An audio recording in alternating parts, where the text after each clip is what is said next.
All right. Now, we've just got 6 students here, which is pretty small for this class. We usually have much better attendance than this, so hopefully some more will be coming in.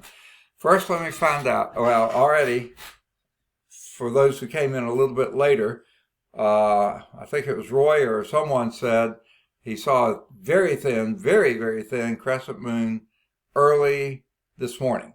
Okay, so that's about to become a new moon. No, Mr. Fowler, it was Sunday morning. Oh, that was Sunday morning. Monday morning. Monday morning. That's when I saw it too. I was over in Georgia and saw it. Yeah. Yes. Okay. Did you see it this morning, or were you up that early? I didn't get up that early. Okay. Has anyone seen a moon in the evening hours yet? It should be. Oh, no, it won't be showing up quite yet. In the early evening, you might be able to see a thin crescent too, but you won't be able to see many stars around it. In fact, you probably won't see it. So it's going to be a bit before you see it. So keep watching. Now pick your time that you know you can go out there day or night. Now if that thin crescent keeps getting thinner and then disappears to be a new moon and then comes back, I don't think it's going to be there too much longer, but it might. You might be able to get some observations that way, but you may not. So just see what you got. It may be a little bit of a dead period here because the days are so long, the moon's not going to be as visible, but for a short period of time. So, but once it gets visible, you'll be able to see it for about 2 weeks, whether it's morning or evening. But be sure that it's dark enough that you can see the stars around it. And my guess, even at the 5 o'clock in the morning, you weren't seeing very many stars at that time, were you? Or did you? Did you notice? There wasn't many. A few, okay. Well, then you may be in good shape, but like I said, I think it's going to get thinner and thinner and disappear to a new moon. And then by that time, it's going to be such brightness in the morning from the sun, the stars are going to be fading out like crazy. So I don't know. I may be wrong on that, but check it out and see what happens. Is morning your better time or is evening your better time? Probably the evening. Evening, yeah. Okay, keep watching in the evening. I put the dog out last night and looked around some. The trouble is our neighborhood is called Forest Park, and there's a reason for that. There's big trees everywhere, and those trees are full of leaves. Now, in the winter term, I can see through the limbs and see them. Now, it's hard to even see the sky because there's so many big trees, and they just dominate the sky and the horizon as well. So it's hard for me to see the stars from where I live. That's why an open area. Oh, here comes Valerie. I thought she might be going to show up today. Okay. Here's Valerie coming in. Okay. All right. So, for those who have just gotten here, we were just talking about where the moon is now, and very early morning hours, it's a very thin crescent. I'm not sure you're going to be able to see it for very many more days. I'm not sure you'll be able to see the stars, the background stars. If you want to start marking that now, you can. But if it disappears on you, you're going to have to wait a couple weeks for it to come back. Now, that's in the early morning hours. In the late evening hours, or doesn't have to be late evening, it gets dark enough. Oh, when does it get good and dark? I know it's still light at 6. I think it's still light at 7. And it's still probably fairly bright at 8. Is it? I'm usually eating supper about this, so I'm not really noticing. Sometime in that time frame, it gets dark enough to see the stars.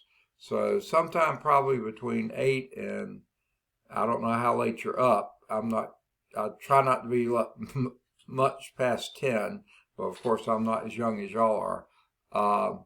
But anywhere in that time frame, you'll be dark enough to see it. It's just whether the moon's rising yet or not on where we live. So keep looking, and once you see it that first night, already pick out your place now. Pick out your landmarks. Pick out what you're going to do. If you have a clear night, just note where those stars are. Don't draw them in yet because you need to do that when the moon rises, but start noting where some of those star patterns are that you'll be able to identify later when the moon does show up. And but as soon as someone sees the moon at the time you're planning to do your observations, let the rest of us know so everybody will know to get out there and start looking. Okay? Good deal. Any questions about it? Concerns? Issues? All right. If not, what I think I'm going to do is expand my full screen here. I don't know if that makes any difference to you, but it just seems a little better to me. And I'm going to start my screen share. If I can get it to come out. There it comes. So we're still in chapter 17. And now I think I'll move this taskbar out of the way as much as I can. Maybe not that far. Okay, that far. Okay, and I may move this one. Nikaya's in the way again, so let me scoot her over here. Okay, that was everybody, by the way. And let's see if we can find our slide. We got started in chapter 17, and we were doing this slide here. Is that your memory too?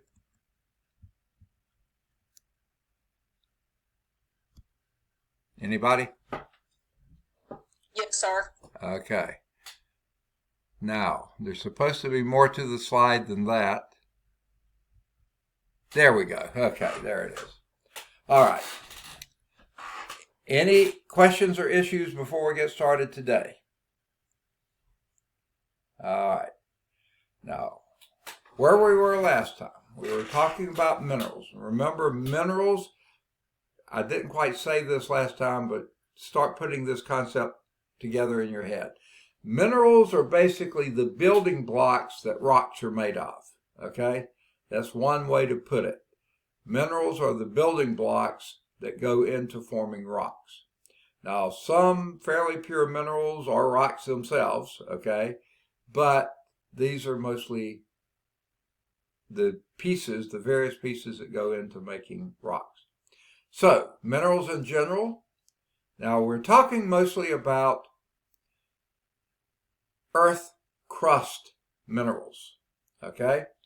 There's lots of minerals out there, some that are buried deep in the earth that we'll probably never see or only see little fractions of here and there. Let's deal with the earth's crust. That's where we live. That's where we will always be. Most of our entire existence will be within the earth's crust. No matter the deepest cave you go into, you're still in the earth's crust. The deepest mine that you go into, you're still in the earth's crust. So that's where we're going to be. So in the earth's crust, oh, here comes some people. Here comes Scott. Okay. If I can get my cursor to come down and let him in. Okay, so Scott's coming.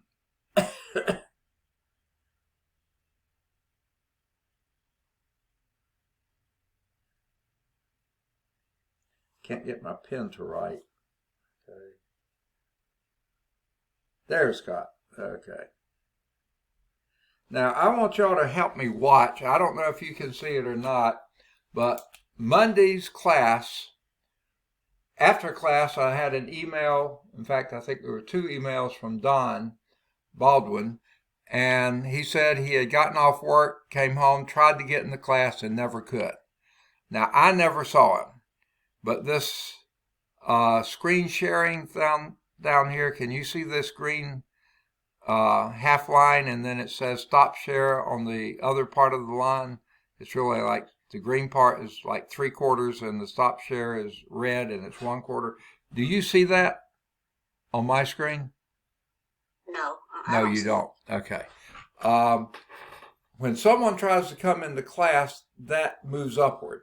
Okay. And I saw, who was it that just came in? I just marked them and I've forgotten already.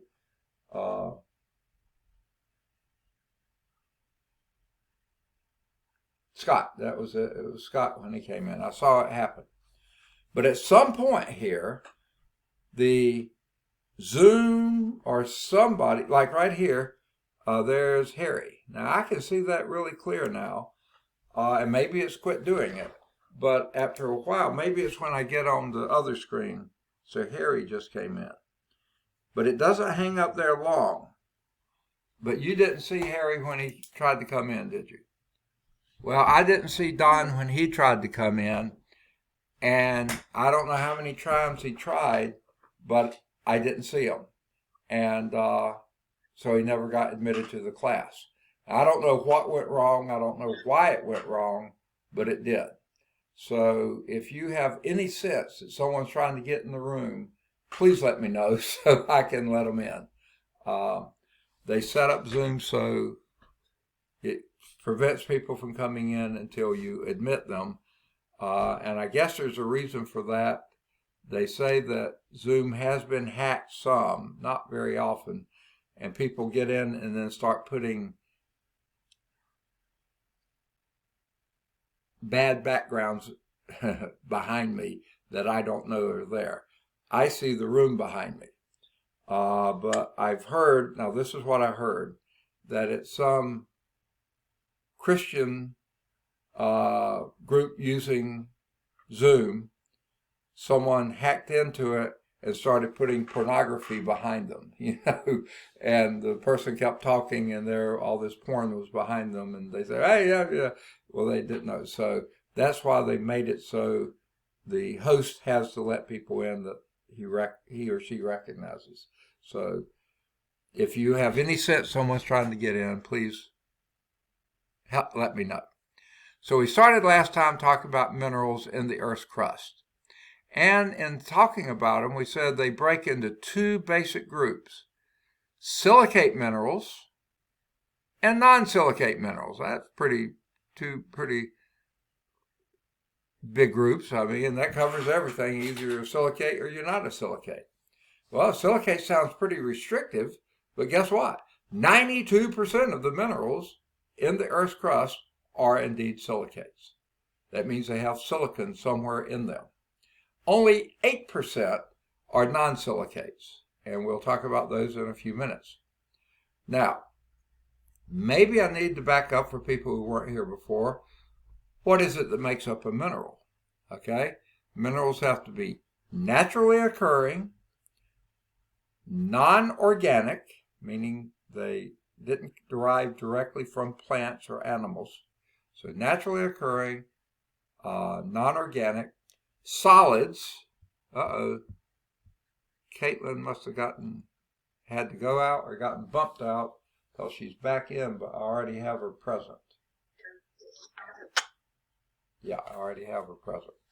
So let me just see how many. We should have 9 people here. 1, 2, 3, 4, 5, 6, 7, 8, 9. Yeah, got it. Okay. So minerals are naturally occurring, non-organic. They have to have a solid, okay, and they have to have a crystal structure, okay. You regularly spaced things, okay. Now, of those crystals of minerals, 92% on the Earth's crust are some type of silicate. Only 8% are non-silicate. So even though, okay, here's somebody else, and now it's covering, that's Jacob, okay? So let me get Jacob admitted. Okay, I'm able to read today much better than I was before. I don't know why the thing blocks sometimes and sometimes it doesn't. There's Jacob. All right. All right. And you see when I'm looking away from the thing, someone else could have popped up there, but then it goes away too soon and I can't see them. Okay, so here's your setup. 92% of the minerals in the Earth's crust are some types of silicates. The 8% that are non-silicates, they're over here. They look like they're about balanced. They're not. Heavily weighted toward the silicates. Now, of the silicates, there's 3 classifications. We talked about the first 2 last time. Ferromagnesium silicates, and what that means, basically high iron content. Okay? Ferro means iron. Magnesium just tends to go with iron, so it's ferromagnesium content, which basically is mostly has iron in it, or non-ferromagnesium minerals. Those are the ones without significant amounts of iron in them. Okay? Now, these break down sort of differently. The irons, the ferromagnesium content, are usually dense, meaning they a lot of weight per unit volume. Okay, force per unit volume, that's density, weight per unit volume. Okay, they're usually dark in color. They're heavy in density. That's how we sort of identify them. Your non-ferromagnesium minerals are mostly light in weight and light in color. Okay? And we talked about those. Now, you don't need to know these specifically, but kind of just get the general idea what these are. Your biotites, your hornblends, your augites, and your olivine, those are high iron content. Okay? All those basically think iron, dark minerals. Over here, quartz, you know quartz is usually almost clear. Glass is made out of quartz. You can usually either see through it or come close to seeing through it. They're light colored like white mica, muscovite. And then your feldspars, plagioclases, orthoclases, all these feldspars here vary from being fairly light colored to brownish, tannish. They're beginning to get a little darker. Some of these may even be sort of greenish, but they're still not really dark black like ferromagnesium. And I think, Nakia must have gotten bumped out, and she's trying to get back in. If I can find my cursor, I'll let her back in, because I already had her marked. She was one of the first ones I marked. In fact, I think she was the first one. Say, I think we walked through those last time. My memory was, and my mark in my book is that we were on the clay minerals. And that's what I started talking about before. The clay minerals are silicates, but they have other minerals, well, they have other structures as well as silicates. And what clay minerals are, they're tiny, tiny, tiny crystals. And here's why they're so tiny. Oh, that's what I was starting to do last time. Now, don't have any change on me today either. But I bet you someone in the class has a dime. In fact, I hope most of you have dimes. Or pennies will do too, okay? But picture a dime, how thin it is.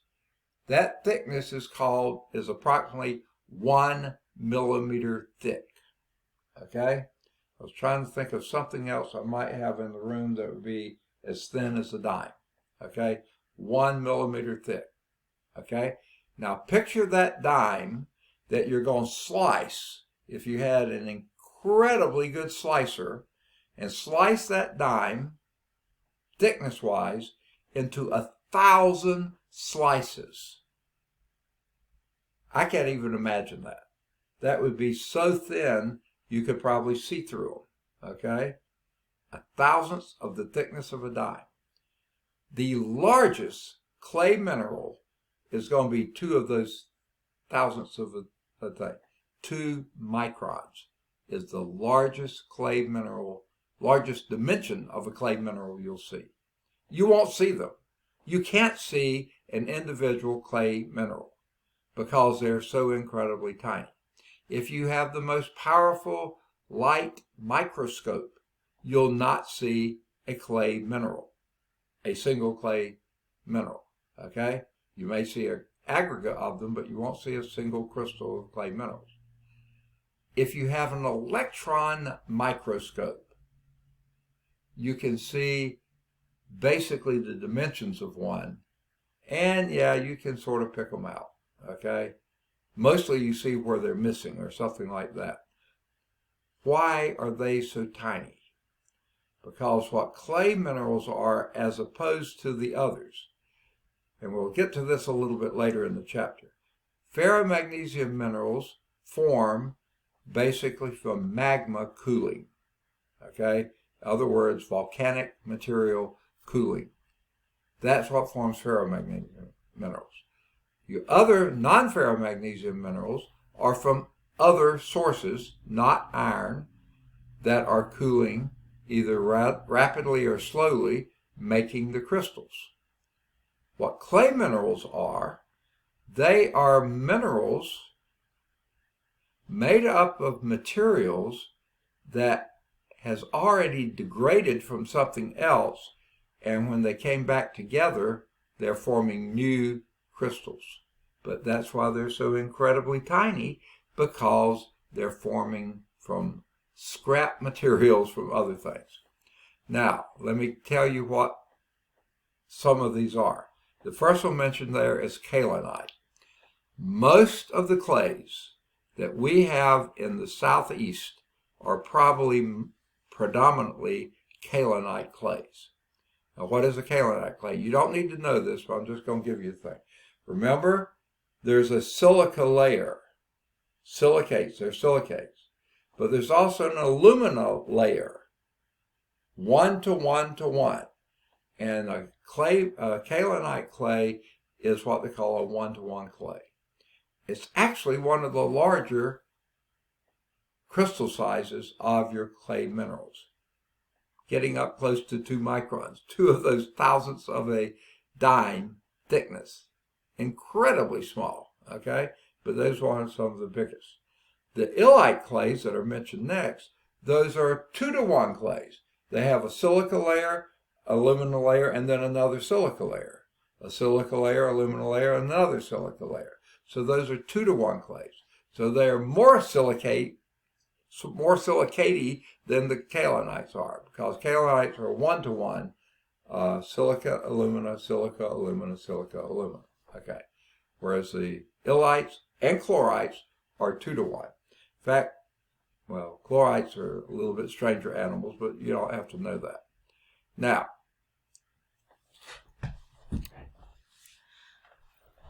this is just one example. Here in the non-ferromagnesium silicates, you see muscovite, white mica. Now that's usually fairly large crystal sizes. But when muscovite wears away and degrades away, either on its way out or, whoops, here's Caitlin coming back. She must be having difficulty either with sound or something, because she keeps having to come back. Maybe her signal's weak and she's losing it and getting it back. When white mica, muscovite, degrades, it becomes illite. They're very similar minerals. It's just muscovite are big crystals. The illite are little bitty crystals. Okay. Or when the remains of muscovite reform, they form small crystals of illite. Okay. And by the way, both of those tend to trap potassium between the layers. So those soils that would have, I'm talking about soils because that's where you usually find your clay minerals, that are high in illite usually are high in potassium. It may not be readily available to plants, but it is there. May be trapped between the layers. So those are your silicates. Ferromagnesium high in iron, non-ferromagnesium low in iron, and clay minerals, which are tiny little crystals, either previously big crystals that broke down or the remains of big crystals that are reforming. Okay, but they're incredibly tiny crystals. So let's move to our non-silicates. The predominant group here is your carbonates. It's the largest group of your non-silicates, but remember your non-silicates only make up 8% of the Earth's crust, so there's not a lot there. Your largest group in the carbonates are your calcite. Calcite is calcium carbonate. That's where the cal comes from, C-A-L, calcium. Calcium carbonate. Dolomite is somewhat similar to calcite, except it's a mixture of calcium and magnesium carbonate. Now, the rocks that are formed from mostly carbonates are usually called limestone. And if you think about it, much of the state of Alabama, our bedrock is not silicates, and we'll be talking about these later in the chapter, but Alabama is based over limestone, which is mostly carbonates, but it can have other things. Now, that makes, there are a couple of other reasons, but that's one reason that in general the Alabama soils are richer than the soils just over to the east of us in Georgia, because Georgia is mostly granitic acid igneous rock is their ground rock, mostly granite. We have mostly carbonates. Carbonates tend to be richer in minerals than the granites or other things like that. Don't worry about that now, but this is in general. The other form, see, those don't have silicon in them, carbonates. Okay? Remember the ATE means with oxygen. This is silicon and oxygen. This is carbon with oxygen. This is SiO3 or 4. This is CO3. Okay? This is SO4. Sulfates. No silica, but sulfates. The two, well, they mentioned anhydrite here. Gypsum is probably predominant sulfate. Again, that's calcium sulfate.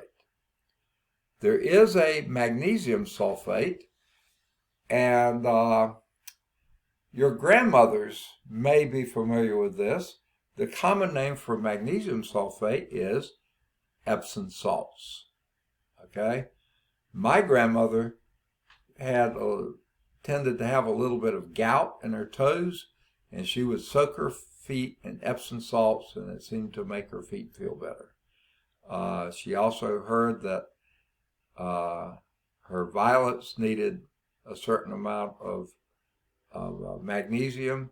She had the most beautiful African violets you can imagine. They're just gorgeous. So she, rather than throw the water away, waste it, she used it to water her plants, but she didn't know she had too strong a concentration of Epsom salts in there, and it killed a bunch of her beautiful, beautiful violets. So she quit doing that, or she diluted it from then on.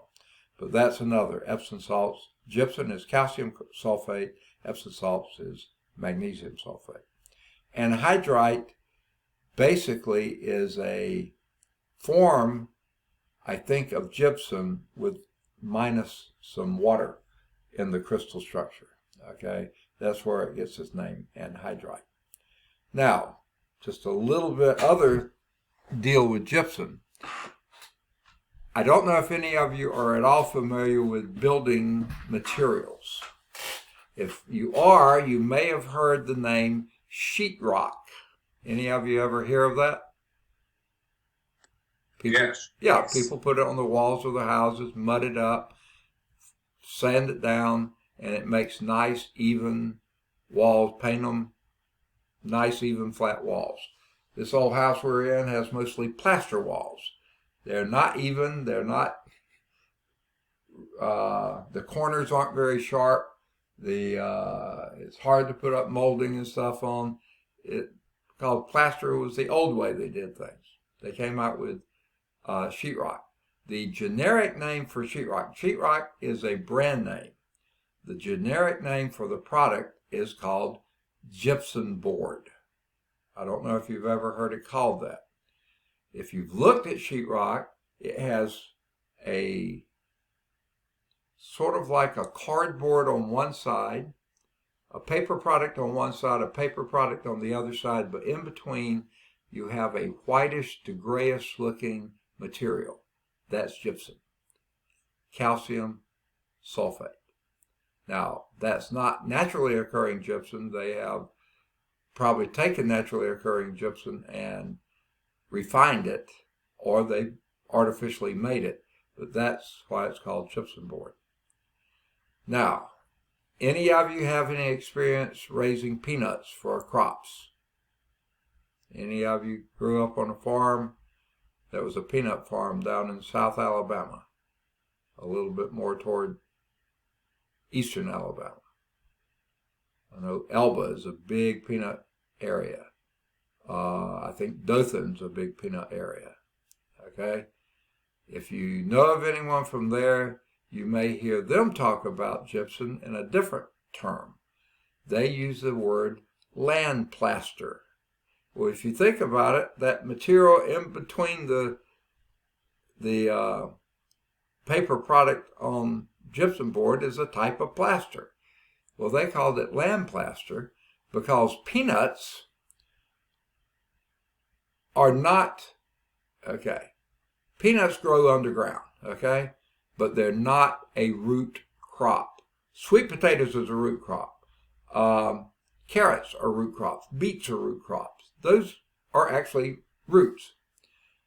Peanuts grow underground too, but they're not a root crop. Peanuts are more like soybeans. They're just very short soybeans. Soybeans grow fairly tall, sort of like butter beans and peas and things like this. They grow on a vine like that. Peanuts grow right on the ground. Peanuts bloom just like soybeans and peas and things like that do, butter beans. They bloom above ground, but as soon as they bloom and they get fertilized by the bees or the whatever insects are going to make the seed happen, then they what they call peg, and they head underground. And that's where the seed grows. Soybeans, butter beans, peas, those pods are all above ground. Peanuts, they peg and go underground. If they don't peg, they don't make a peanut. Okay? So the peanut farmers want them to peg. Now, in order to get them to peg, they have to have a fairly high concentration of calcium. However, most of your calcium additives, like limestone and stuff, are very high in pH. They're liming materials. Peanuts don't like high pH. They want low pH. Well, gypsum is calcium sulfate. Sulfate comes from a very strong acid, sulfuric acid, so therefore gypsum is not a very neutral salt. It tends to be an acid salt. So they get their calcium, which normally is in alkaline materials, through an acid source, which is gypsum. So that's why they put land plaster on peanuts, to make sure the peanuts will peg and form the good, growthy, rich-meated peanut, but it has to happen underground. So they use gypsum when they're fertilizing peanuts. You probably didn't need to know all that, but I find it pretty interesting. My background is soils and agriculture, of course. Okay. Grew up on a farm. Not a peanut farm, though. But my dad did grow peanuts in the garden. They were good.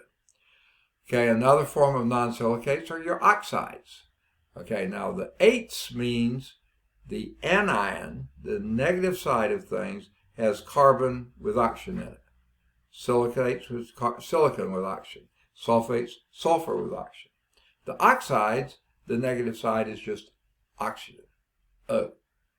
It could be calcium oxide, iron oxide, any kind of oxide.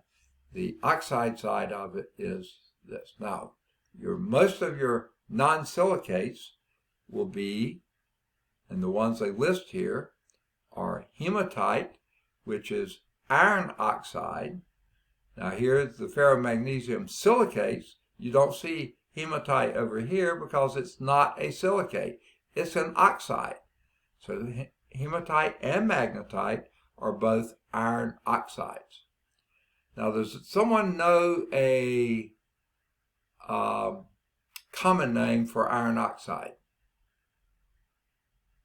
I know you all know it, but you may not realize that's what you know.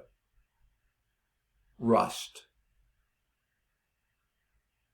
Iron oxide, if it's ferric oxide, is red rust. And that's where you get your red clays, is these iron oxides get on your kaolinite or other clay minerals on the surface, and that's what gives them the red color. Well, and we talked about this last time. The grayer or darker looking oxides of iron, that would be under waterlogged soils or soils that are near a lot of water. They won't be oxidized and red, they will be grayer color. Well, your hematite is an iron oxide, and so is magnetite. There is one difference between hematite and magnetite. It's not chemical difference.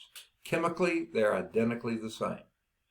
It's in hematite, the iron atoms are randomly oriented. In magnetite, they are more oriented because at the formation of magnetite, there was a strong magnetic field. We talked about this back earlier in the astronomy part. When magnetite solidifies, that's iron oxide coming out of magma, when it solidifies, it forms, lines up and becomes naturally occurring magnets, often called lodestone.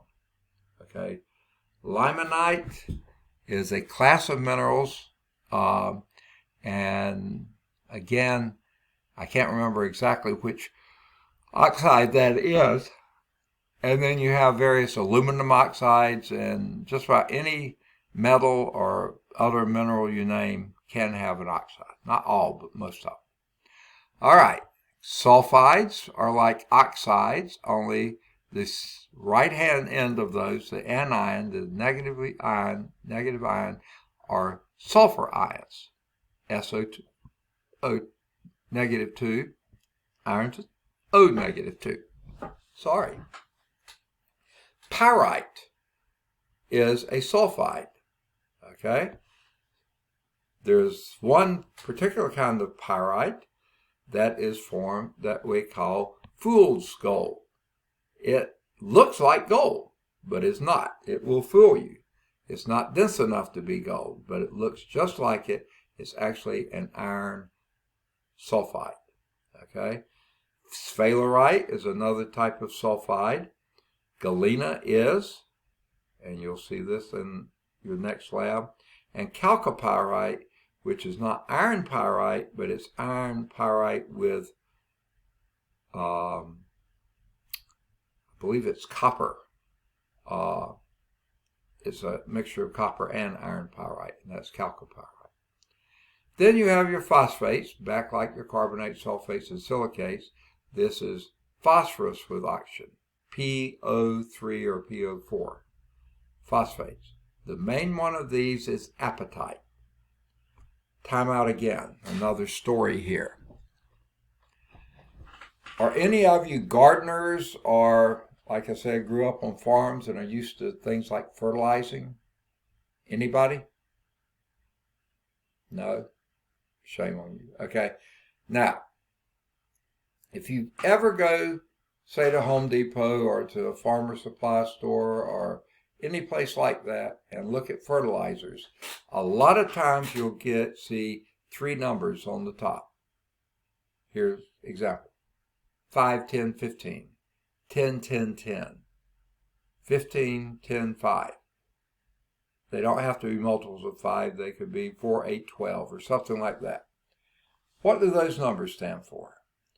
Well, they have what they call the three primary fertilizing elements.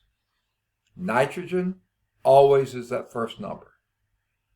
Every protein has to have nitrogen in it. Every protein has to have nitrogen in it. Okay? So nitrogen is number one. Number two is, I always get these two crossed up. The other two are potassium and phosphorus. I think potassium is number two, the second number, and phosphorus number three. Okay. Potassium is just a general salt that's good for plants, and all plants need it. Won't go into any more detail with that. Phosphorus, though, even though it's considered one of the big three, actually plants don't need really much more. Some plants need more calcium than they need phosphorus. But guess what? Calcium is so plentiful. If you think about it, we talked about calcium carbonate with limestone. We talked about calcium sulfate, gypsum. Calcium's just all over the place in all sorts of things. So even though plants need it, it's not considered a primary nutrient. There's plenty of it naturally occurring. Phosphates, though, are really hard for plants to get. Number one, when they're in the soil, they're bound up by the soil particles, and the plant roots have to compete with the soil particles, secrete acids trying to release the phosphates.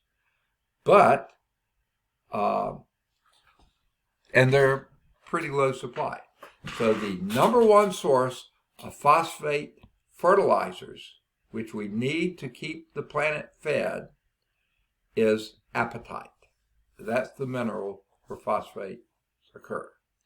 Now, I'd say in the U.S., I don't know this for sure, but I'd say in the U.S., historically, the primary area for phosphate mining was what they call the Bone Ridge, I think is how they call it, in Florida.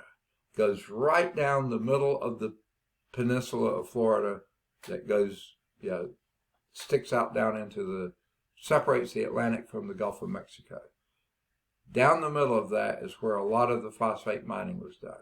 Phosphates, now they're minerals, but they originally came from basically bones that settled in the bottom of the ocean. Whales died, sharks died, fish died, all these things, and their carcasses went to the bottom. The microorganisms ate most of the fleshy parts, okay, or sharks ate most of whatever. The bones were left over. The bones accumulated in the bottom, got covered over by more and more materials, and after a while they formed, long since they were living organisms, they formed minerals.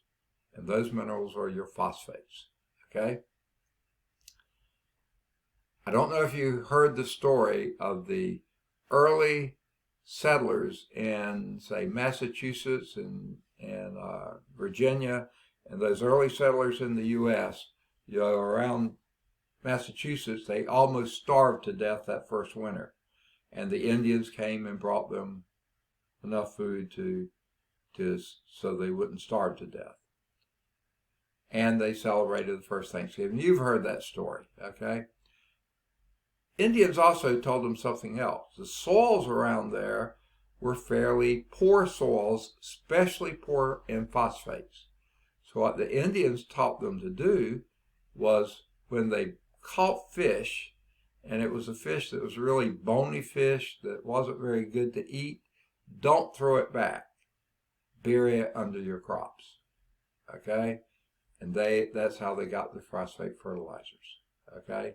They didn't have commercial phosphate fertilizers. So that third number there are your phosphates. Now, how I know about the Bone Valley in Central Florida, well, that's where large phosphate mining goes on. And when you pull that phosphate, you usually have to dig down fairly deep in the ground to get it and pull it up to the surface. There's other things that you pull up as well. Some of that is slight traces of uranium. Not very much, okay, not to be commercially valuable, but just enough to, when it breaks down in a nuclear sense, because they're unstable nuclei, it becomes radium and then ultimately radon gas. Radon gas is an unstable nuclear byproduct that when you breathe it in, because it's a gas, and it settles in your lungs, which it can do, then later it decomposes and breaks down in basically a nuclear reaction, but it's on a very small scale. It damages tissue. The number 2 cause of lung cancer, they think, is from radon gas. Number 1, of course, is cigarette smoke or tobacco smoke. Number 2 is radon gas. You can sue tobacco companies, you can't sue Mother Nature, because she's the one that comes up with the radon gas.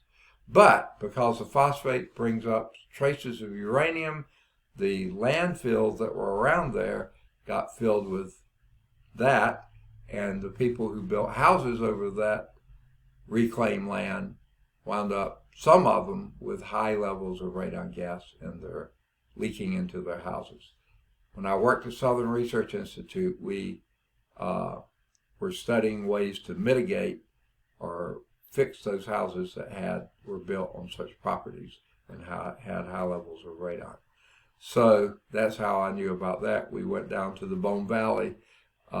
It's actually not a valley, it's a ridge in Florida. Bartow, Lakeland, those kind of areas down there were where we did our studies on how to fix people's houses when they were in radon. So that's appetite. Now that's not hunger appetite like I have right now. That's the APA-TITE, not APE-TITE. That's the one major phosphate mineral. Very hard to come by. You have to dig for it. Here's the bad news, folks.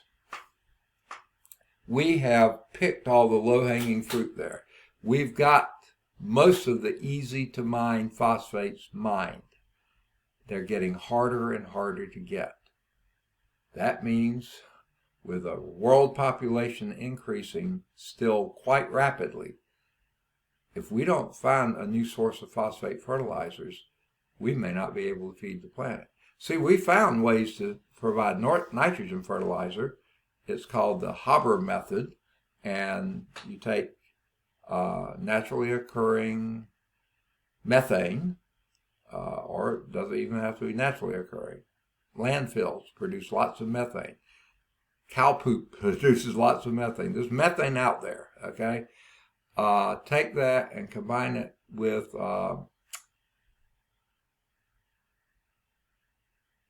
goodness, I'm going blank. Ammonia. That's it, ammonia, which is fairly naturally occurring too. And there's a process by which you do that. You can make all the nitrogen fertilizer you want, okay? That was what caused the Green Revolution, how we got such a huge world population, because suddenly it got easier to get nitrogen fertilizers. Well, potassium, there's sort of plenty of that out there too. There may be shortages in some area, but phosphate is rare. It's hard to get, hard to process. If we run out of phosphates, people go hungry. So that's another issue.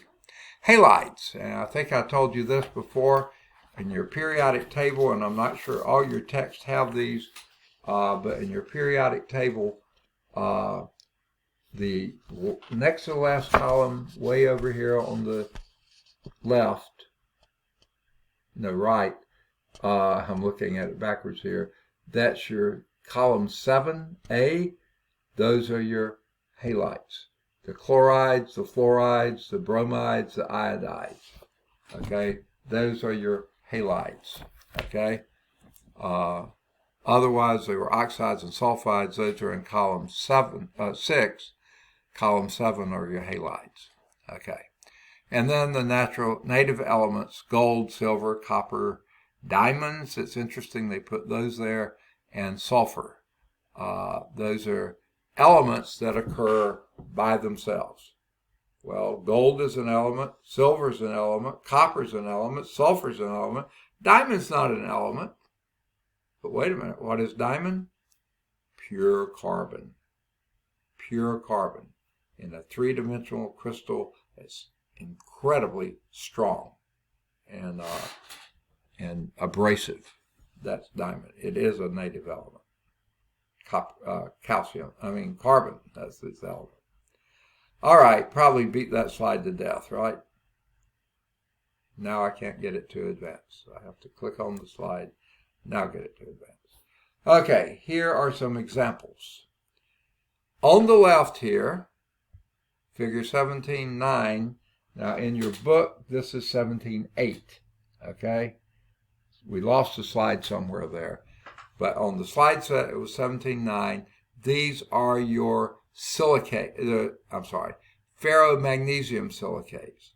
Look at the dark color. That indicates generally high iron content. The dark colors of these ferromagnesium silicates. To the right here is augite.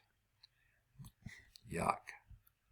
This is hornblende to the left. And in the middle, biotite. Okay? So this is the lighter color.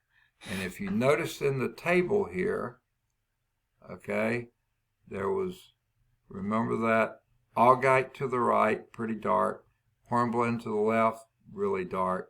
The biotite in the middle was a little bit lighter. Well, biotite is the lowest iron content, hornblende next, and augite was a little bit more. It didn't show any olivine, it would even be darker. Okay? Over here on the right, we see the non-ferromagnesium silicates. Mica are those in front, this one and that one. Mica usually forms in sheets, okay? Remember I said had potassium trapped between the sheets? When the sheets begin to fray, the potassium is leached out, okay? So that's it. The mica, here's another example of it. It comes in sheets, and back in the formation of this country, when people started moving west, and they were far from the East Coast, they usually spent all their money in their move. They couldn't afford to build big fancy homes. They just did with what they had.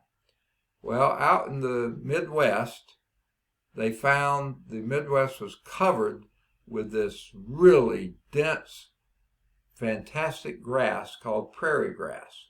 It was a mixture of grasses. Those prairie grasses, because the land tend to be a little on the dry side, the grasses really sent roots way down into the soil, mining the soil of water, trying to capture all the water they could. Okay?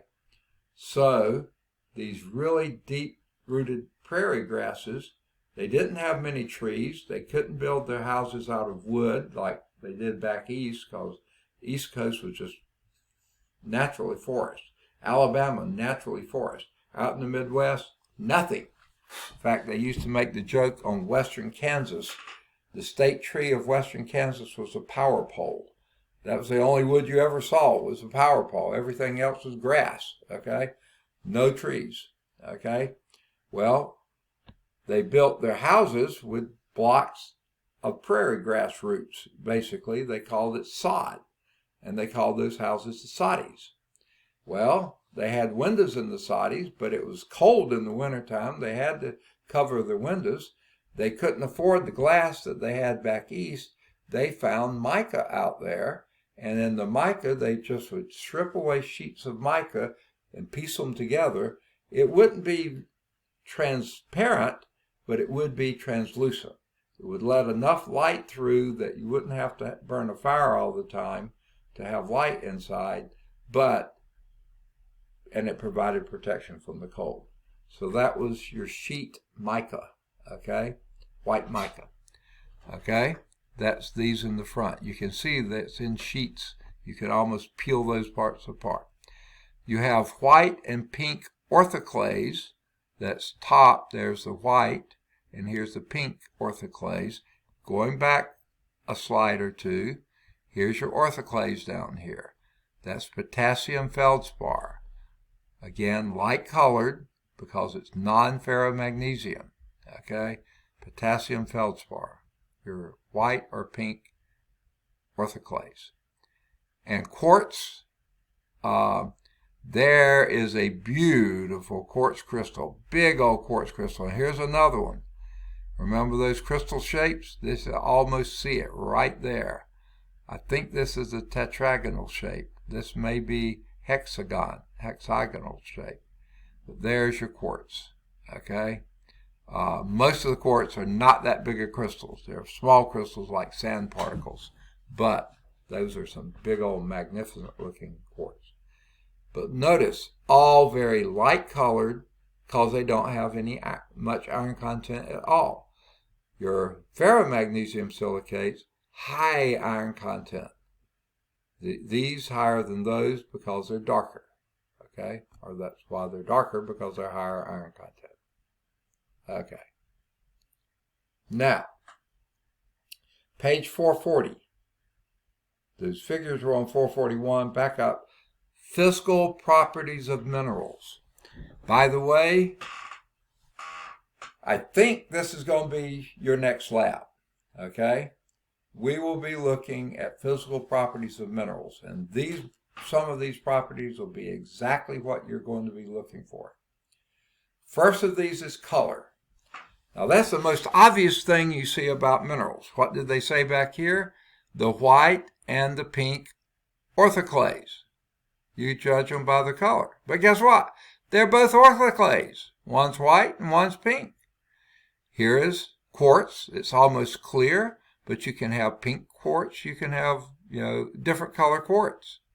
Okay, now white mica is mostly white. Okay, these are various degrees of black or grays. Okay, color is not a particularly good identifier. It's the most obvious things you see, but it's not very useful in classifying minerals. It can be influenced by just trace amounts of impurities, like that pink orthoclase probably has just a little bit of iron oxide in it, or cadmium in it, or molybdenum, or something like that, just enough to change the color. Whereas the white orthoclase probably doesn't have those impurities. They're still orthoclase, so it's not a useful classifier, but it's the most obvious thing you see.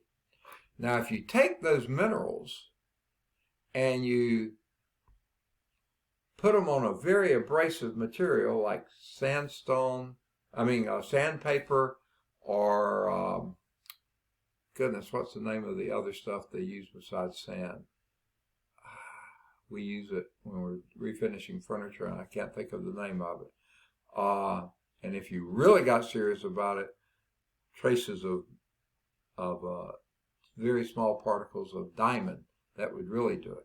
When you do your mineral, rub it across something like that changes it from a big crystal to a finely powdered crystal, suddenly you see a big difference. When it's finely powdered, that color tells you a good bit toward what mineral it is. It's a much more consistent identifier than the color. They call that the streak. Okay? And two of the things you'll be looking for when you're looking at these physical properties of mineral, the first one will be the color, and it's either the second or third one will be the streak. Okay? Then another one. This is more like the third or fourth or fifth, something like that we'll look at, is hardness. That's its resistance to scratching. And the scale they use for this is called the Mohs hardness scale. Uses 10 test materials with increasing hardness. The softest of these is talc. Now, some of you ladies, I don't think they use it anymore much, but have you ever used talcum powder? Can you get any softer than that? I mean, that basically almost like baby powder. In the old days, that's what they used for baby powder, was talcum powder. Nowadays, they're getting to use other things because there's some evidence that maybe talc is not particularly good on babies and maybe even people. So that's the softest one. The hardest, of course, is diamond. That's a 10. A 1 is talcum. 10 is I think here comes a slide with that. Yeah, here it is. Talc is the softest of the minerals. The assigned hardness on the Mohs hardness scale is a 1. Gypsum, that gypsum board, you can scratch that with your fingernail. That's number 2. Calcite that we mentioned, I don't think you can use your fingernail, but an iron nail or something like that will certainly scratch calcite. Fluorite, that's not all that common. I don't run into that every day. That's a number 4.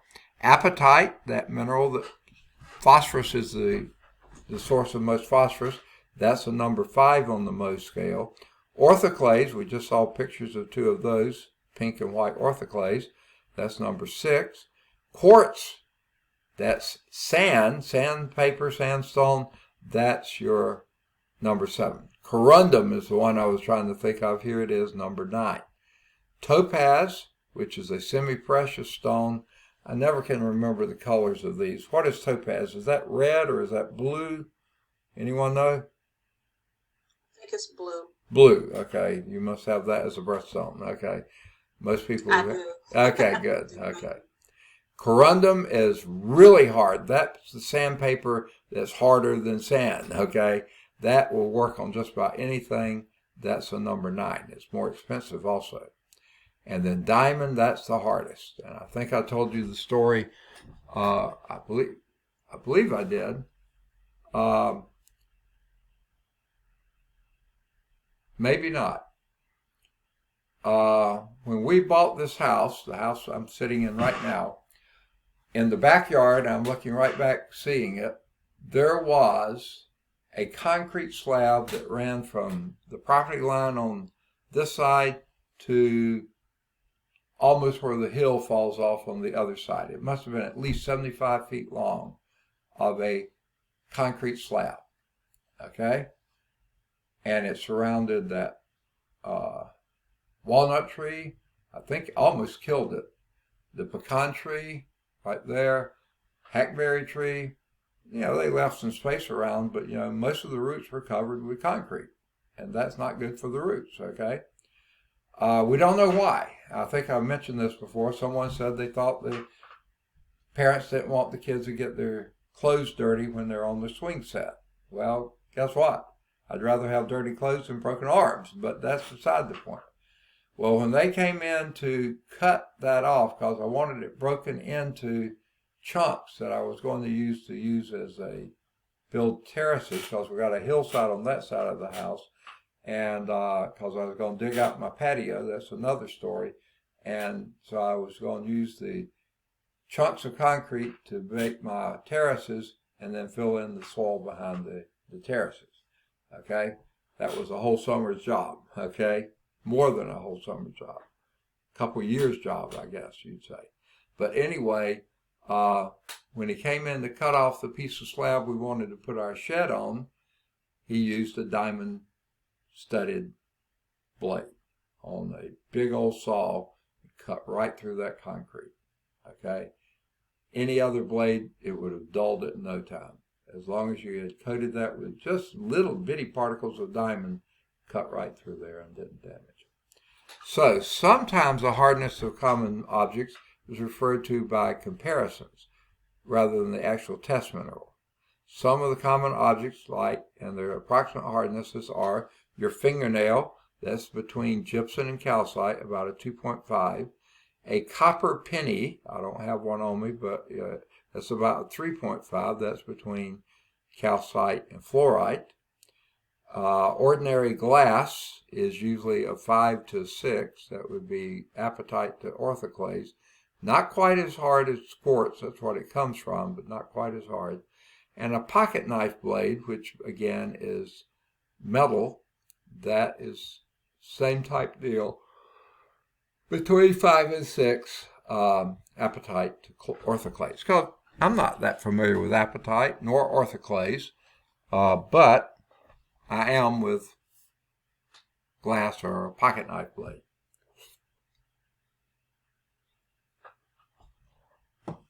Sorry, my throat's getting sort of scratchy, so I wanted to get a little bit to loosen it up. So there's your hardness scale.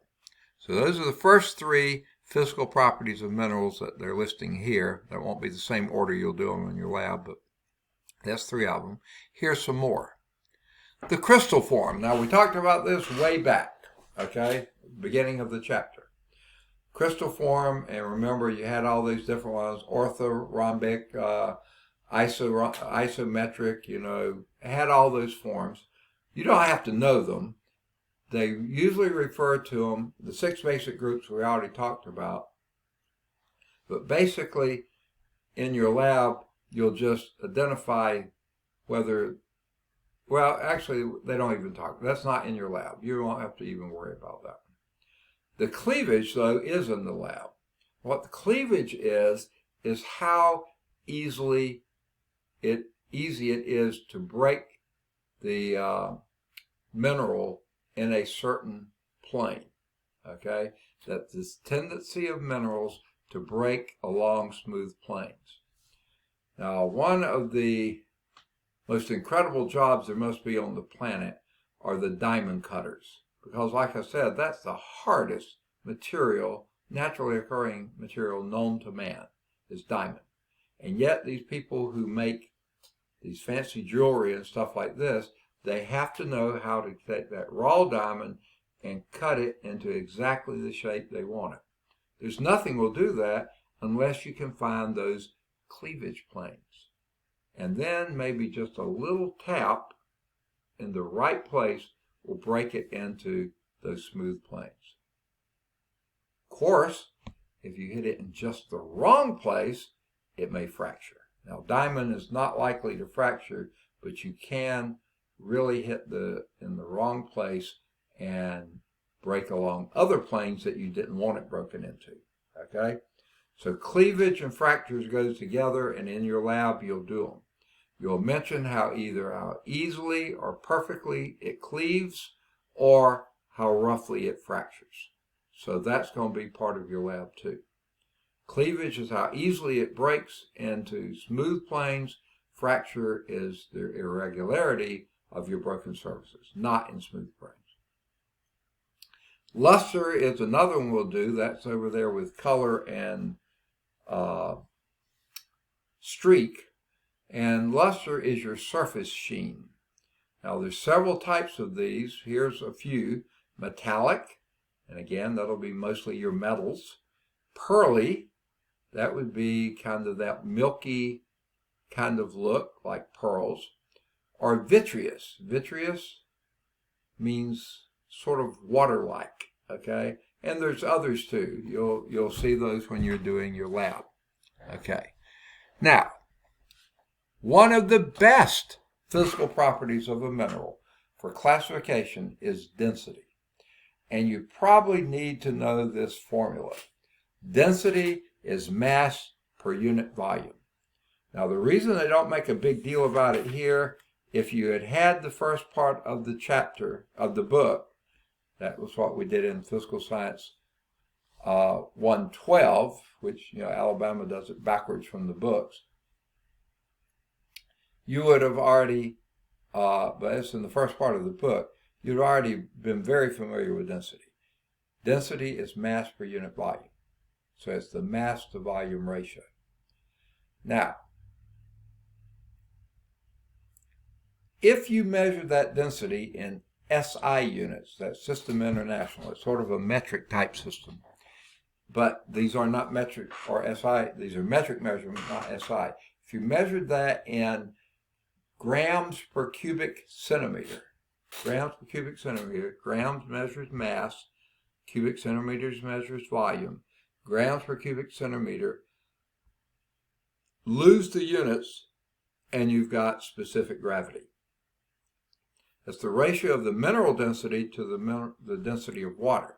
And why I said if you use grams per cubic centimeter, the density of water in grams per cubic centimeter is 1. So whatever your density is in grams per cubic centimeter, that's also your specific gravity. But if you measured it in different units, like pounds per cubic feet,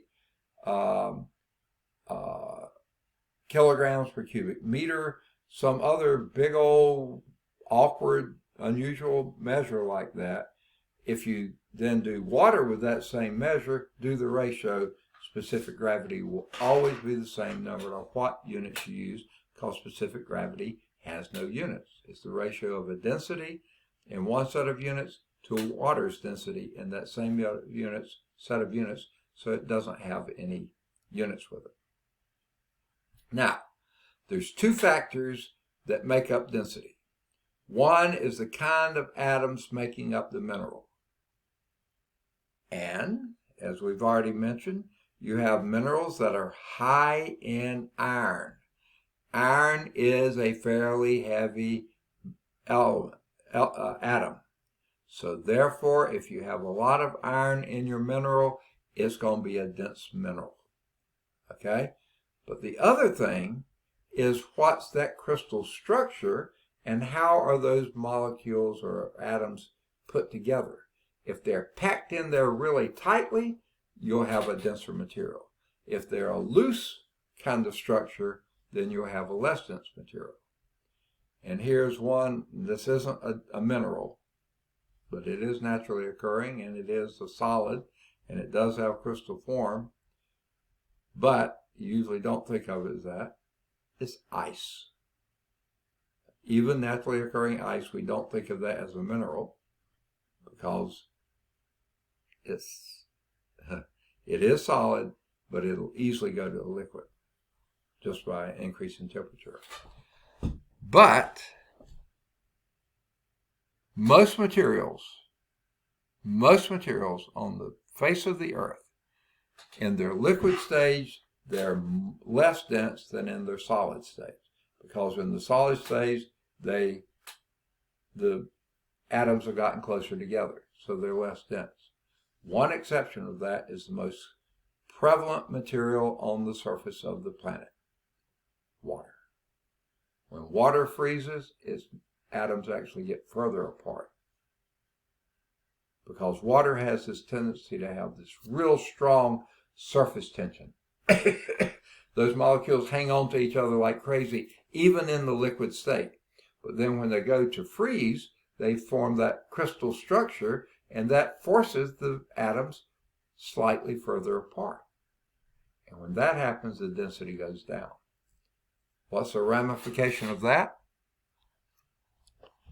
Any of you have a drink that you have near you? Do you have ice in it? Where is the ice? It floats. It doesn't sink to the bottom. That drink is mostly water, but the ice is less dense than water. I don't have any ice in mine, so I can't show you. Okay? Now, if water didn't have that characteristic, the most common material on the surface of the earth, water, if it didn't have that really weird, strange, unusual feature, an anomaly, we would not have life on this planet as we know it. Because if it did, if ice were denser than water, then in every pond, in every stream, in every lake, even in the oceans where it got cold enough and it changed the ice would sink. And all the living organisms in that body of water would die, because the ice would sink and freeze from the bottom up. As it is now, ice expands, rises to the top, and then it always leaves a gap, air gap there. So there's always plenty of oxygen for the plants and animal life to live under the ice. Okay? If that didn't happen that way, life as we know it on planet wouldn't be there.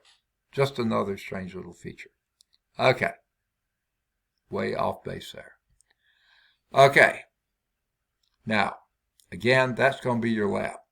here are some more physical properties, or showing about those physical properties.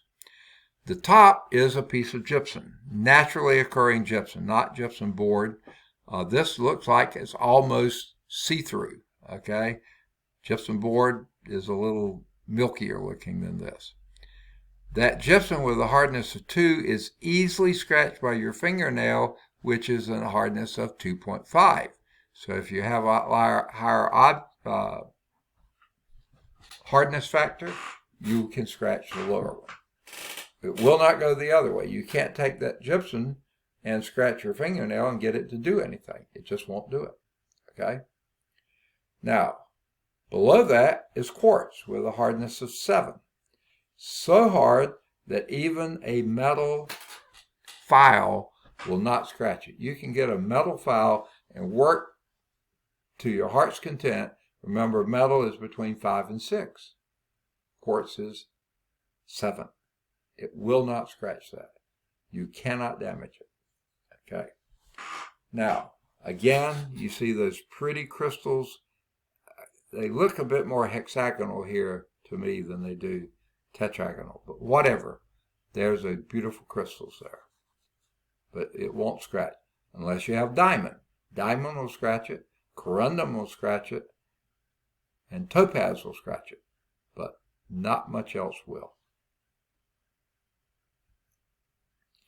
All right, now they do have a couple of examples in your text. Let's see if they're worth looking at. Well, in your text, they do show a mica that they're peeling off a piece of mica, like I told you about, and that's how they made their windows in the old soddies. And then they also show another picture of quartz. Look at those crystals. Wow, beautiful. I think this is a little bit better than the one we had in our edition, which was this one back here. That one. It's very similar, but maybe they just blew it up. I don't know. All right, let's see the examples. 17.1. A 4.08 gram crystal of mineral augite. Augite, remember, is an iron mineral, high iron mineral, so it's going to be very dense. Measures 1.743 centimeters long by 0.98 centimeters wide by 0.89 centimeters high. So basically what it's saying, they're giving you length, width, and height. Multiply those three together, you get their volume. Okay? And its cleavage causes it to break into a rectangular solid, so therefore we can do that. What is its specific gravity? Well, you find its volume, multiplying those three numbers together, 1.43 times 0.98 times 0.89. Okay?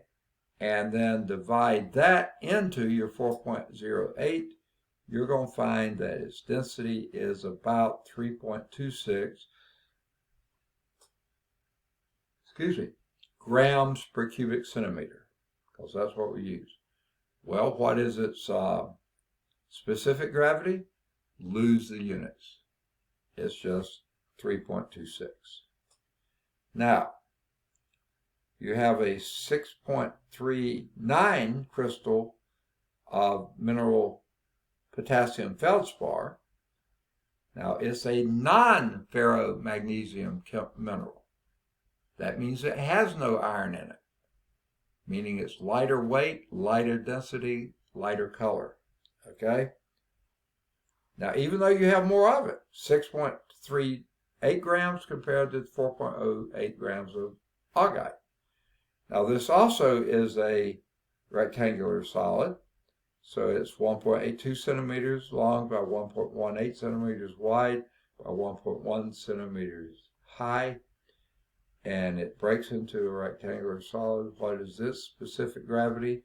Multiply those three dimensions together, 1.82 times 1.818 times 1.16. Sorry.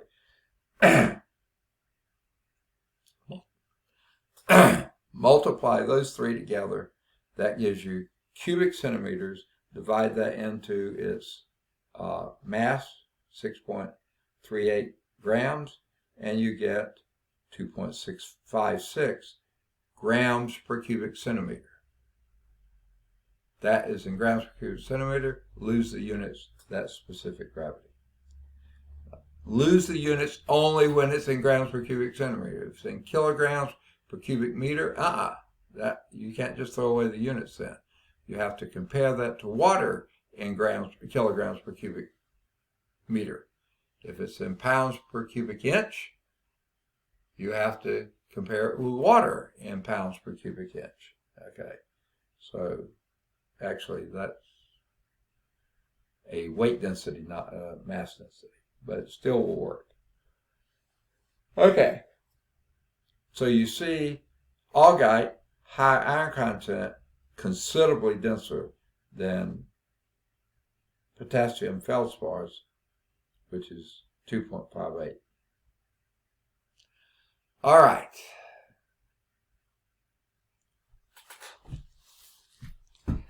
I'm sorry. I think I'm still recovering from the weekend. I'll drink a swig of water or something. My throat's raw.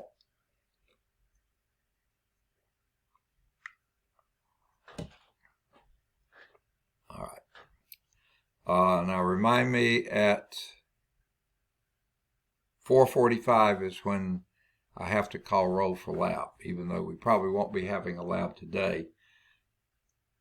Depends on how far we get in the chapter. Since we're not even to the rock part yet, I don't think we're going to finish today. But we're getting ready to start 17.3, which is mineral forming processes. That's what we're seeing here. Now, remember we said minerals have these crystal structures. Okay? So basically your mineral forming process could also be looked at sort of as your crystal forming process. What is it that makes these crystals come together in the way they're together? Well, formation of two liquid environments are the most common mineral forming processes. Now these are very, very, very different liquids, but they're both liquids. The first of these is the most common liquid, water. Now, at least on the surface, the most common. Water solutions. Now, here's the example I give of this. Now, this isn't a mineral by a strict definition, but it gives you the general idea. It's how crystals are formed. I don't know if you've ever done this or someone in your family has done it or you've heard of someone who's done it. You get ready to, whoa, here's Bridget coming in. Let me get Bridget here if I can find my, so I remember Bridget came in last time. I can't see how I caught Bridget before. I don't know how I missed Don. Okay, but he said he tried. Okay.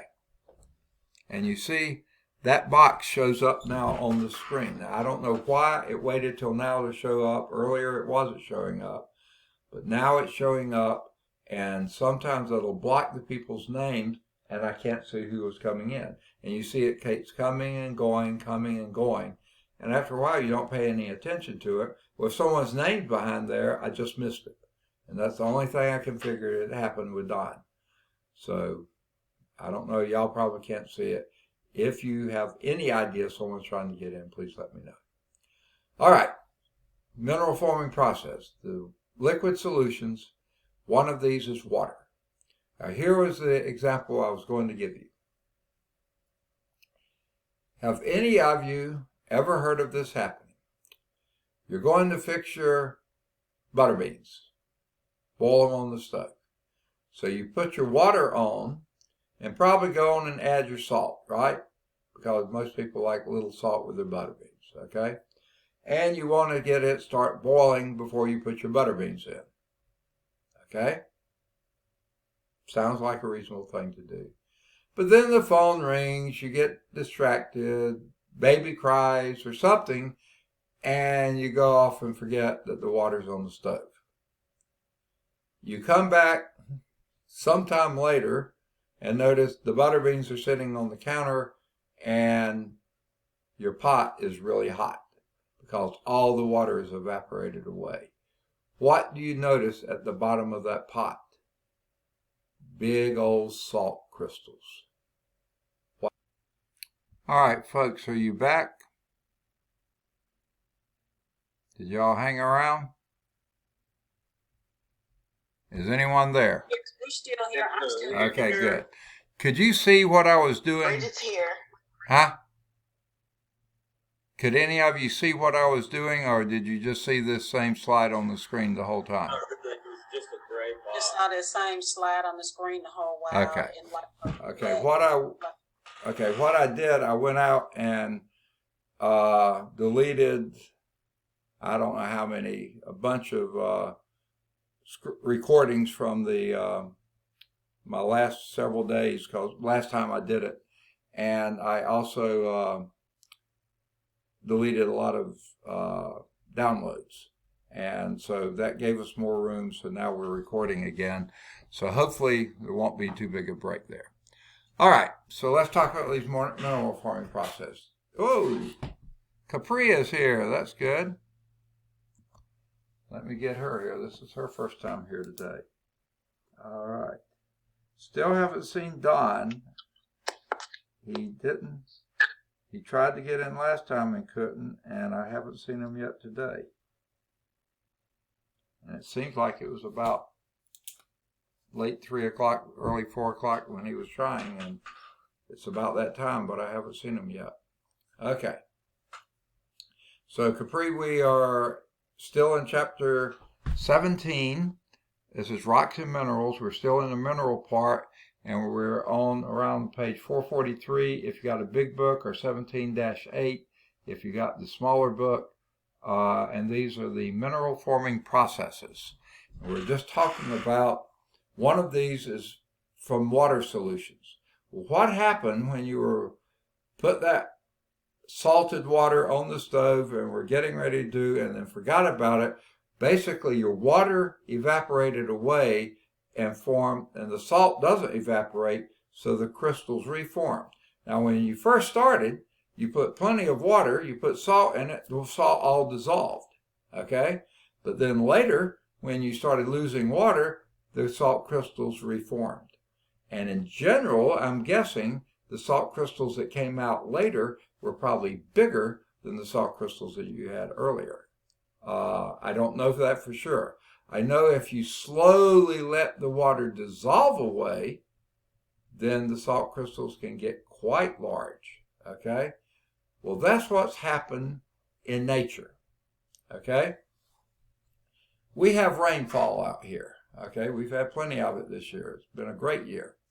Okay, when that rain falls, now by the way, that rainwater is slightly acidic, okay? And that rain starts dissolving away materials. It'll dissolve some of your calciums. It'll dissolve some of your magnesiums. It'll dissolve a lot of chlorides, certainly your sodiums. It'll dissolve away a whole bunch of ions from organic matter, from, whatever. Even on your buildings, over time, it will dissolve away things like concrete and stuff like this. You may have seen a place where water drips repeatedly, and you'll see that over time, it makes a little indentation because it's dissolving away things. Okay, so all that water has dissolved very little amounts, but dissolved stuff away. It's gone downhill, washed in, ultimately made its way to the ocean, ultimately maybe got to the bottom of the ocean, and at the bottom of the ocean it's really, really, really cold, okay? And you get large concentrations of salts from wherever they came from up here on the surface, and those concentrations now build up, and the water, maybe in some shallow pools, evaporates away or stuff, and you get crystals reforming again. That's what we mean. Crystals form from highly concentrated ions located in the oceans, located in places where the water evaporates away. located wherever, that's crystals formed from water solutions. That's the first liquid. The second liquid is very, very, very different. This is liquid rock. Molten rock, meaning melted rock. That's really, really hot, hot, hot rock that is actually melted. Just like, go to any of these steel companies here. What do? They're heating that iron ore into incredibly high temperatures, melting it, and then adding things to it, making steel. Okay? Well, this is happening naturally. Somewhere way beneath the surface of the earth, it's hot enough, down near the core and stuff, you're melting the rock. That molten rock is called magma. Magma. Molten rock from which minerals can crystallize. So just like you had high concentrations of ions in water, now you have actually melted rock. Okay? Now, the melted rock can re-solidify, recrystallize in several places. It can happen way below the Earth's surface, or it can happen on or above the Earth's surface. Now, depending on where it occurs, you're going to create different crystal sizes.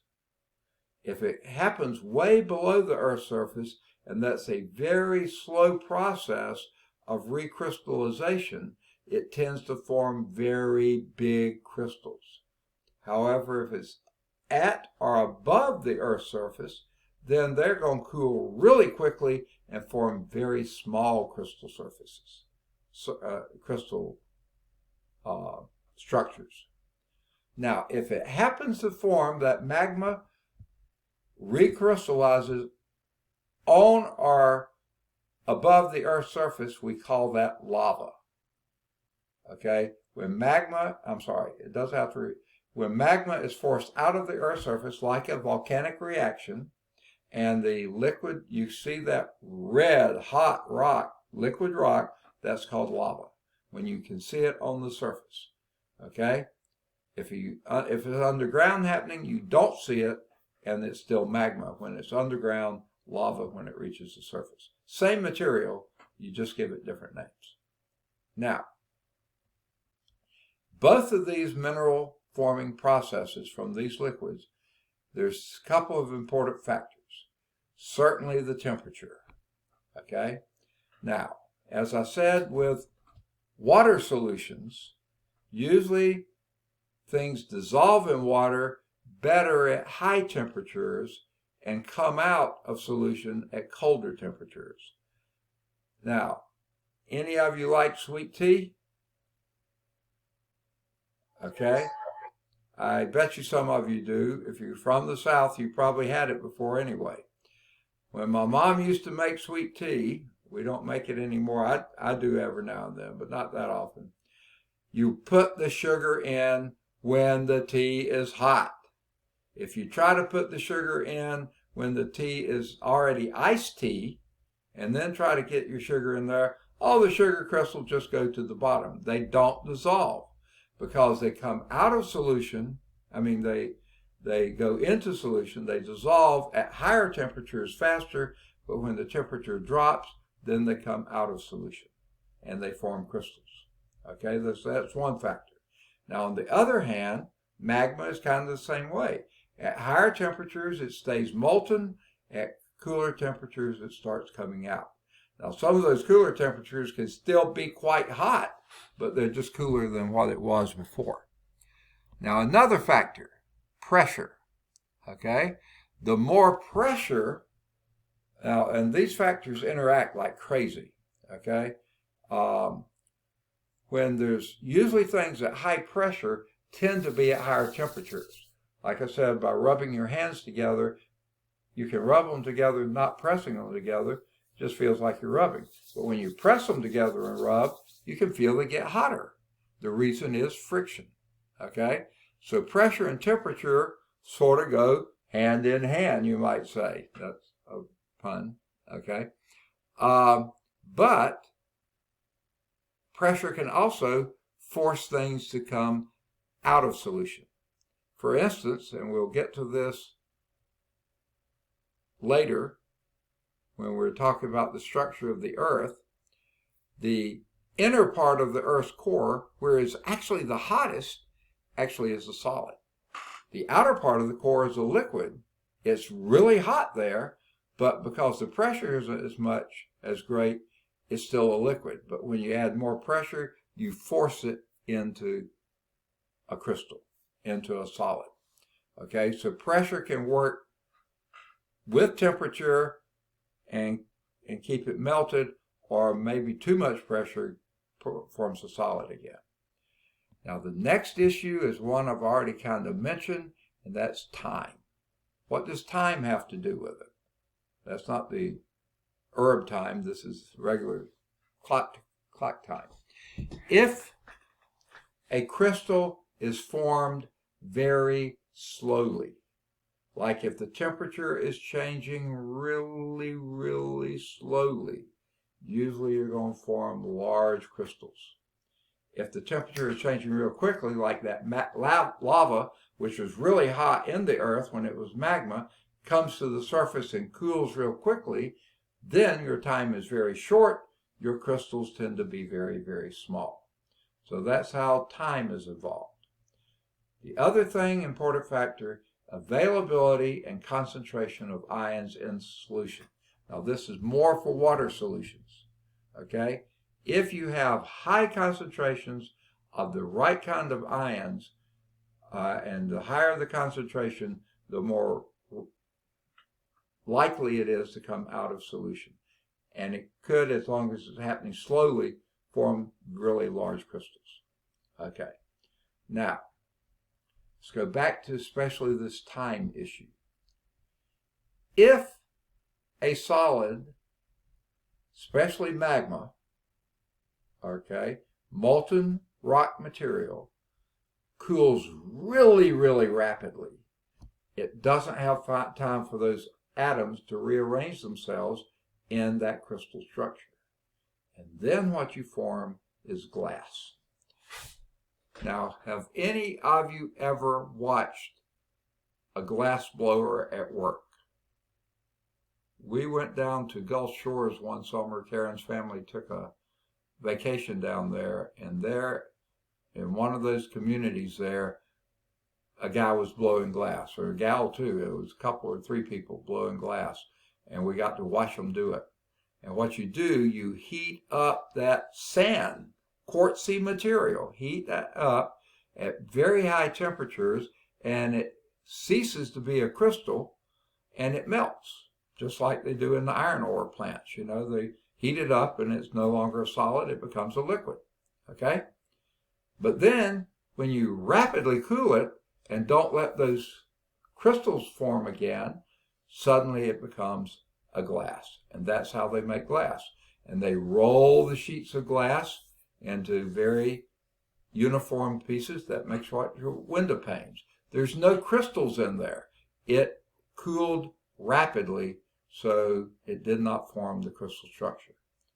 Now, I've heard a lot of debate about this, and I think there is some still there, that a glass is sometimes called a super-cooled liquid.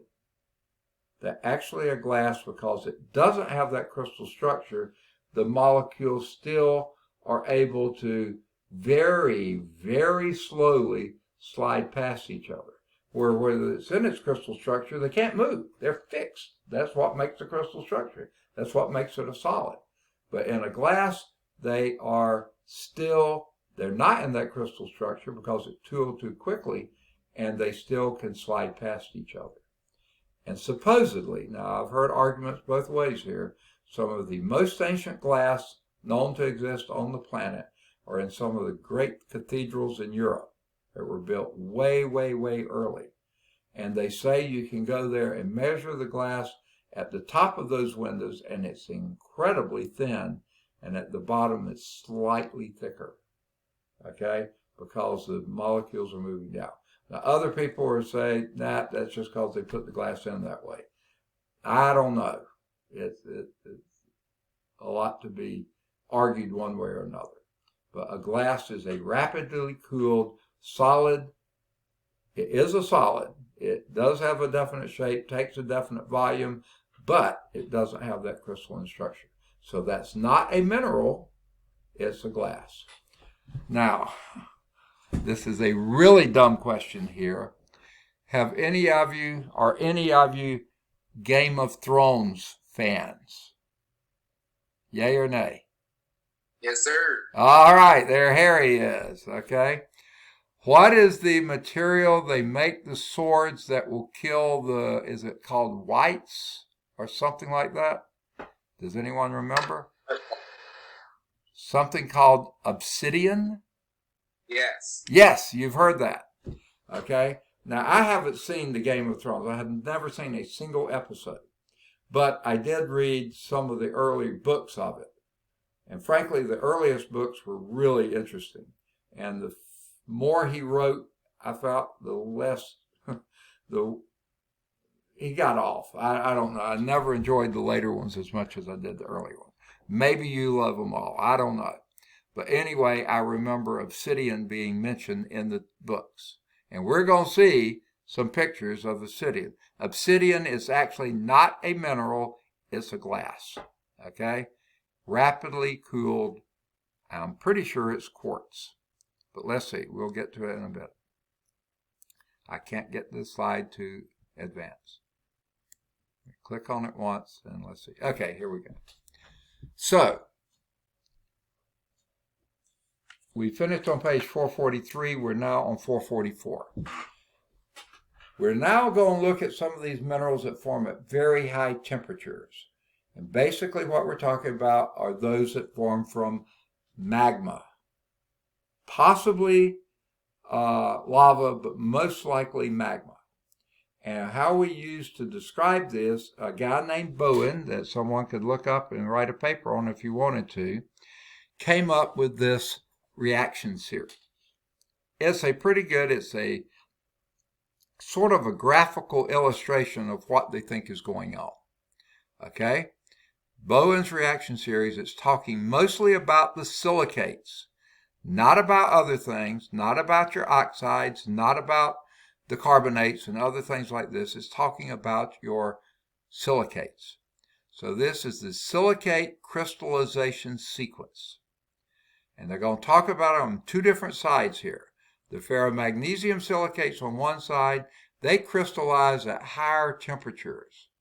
Now what does that mean?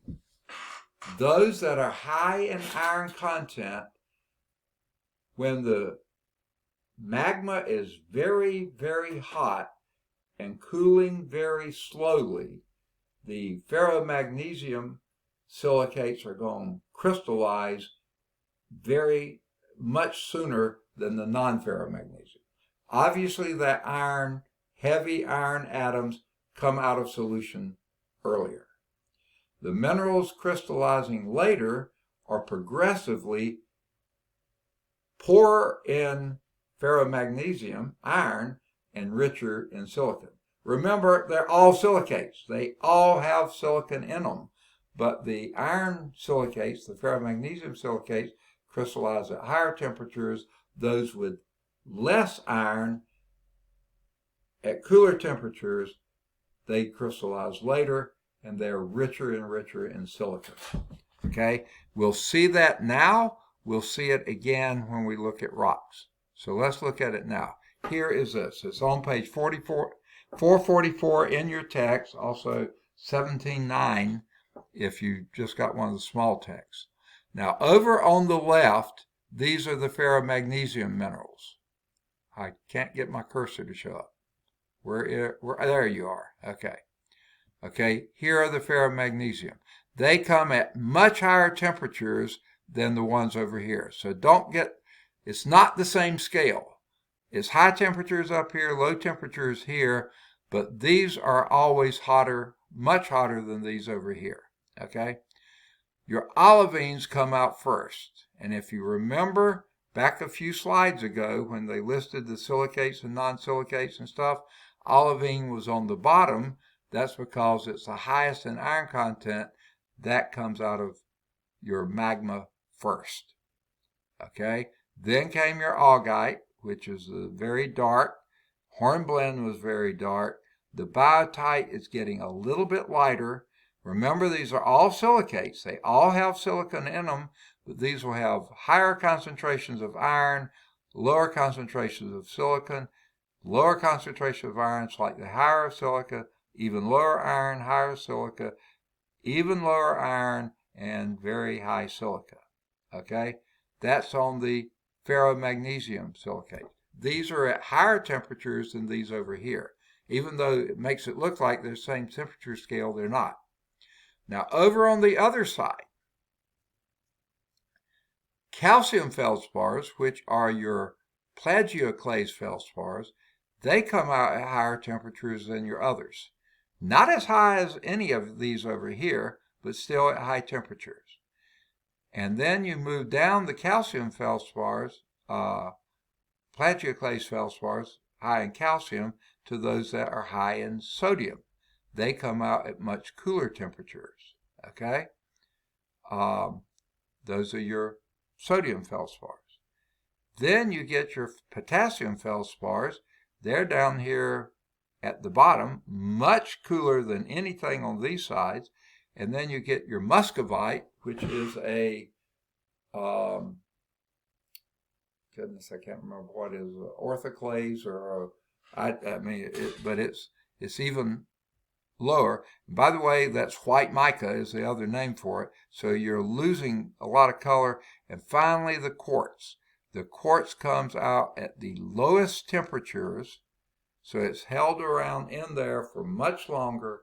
But now as the temperature is at cooler temperature, as long as it's not changing very quickly, you can form some big crystals of quartz.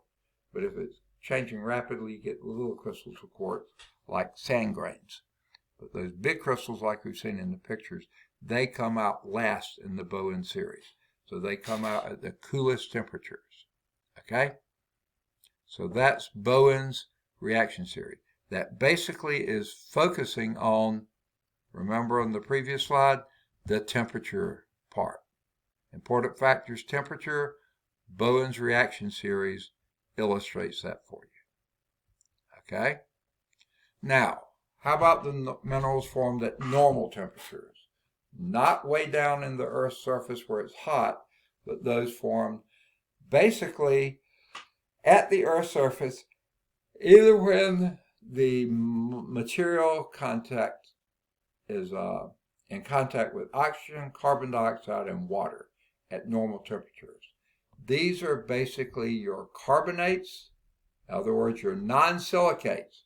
Your carbonates, your sulfates, your oxides, your halides, and your sulfides. Okay. Now these all tend to have substantially lower hardnesses except for the oxides. Why the oxides? Many of those are iron or metal oxides. So they may have very hard surfaces.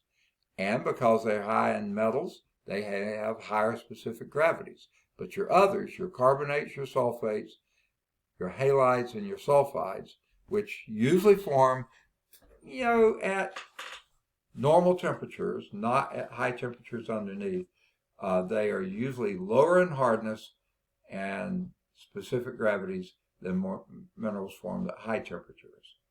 Now, obvious kind of exception to this general thing, but this isn't talking about your silicates, remember?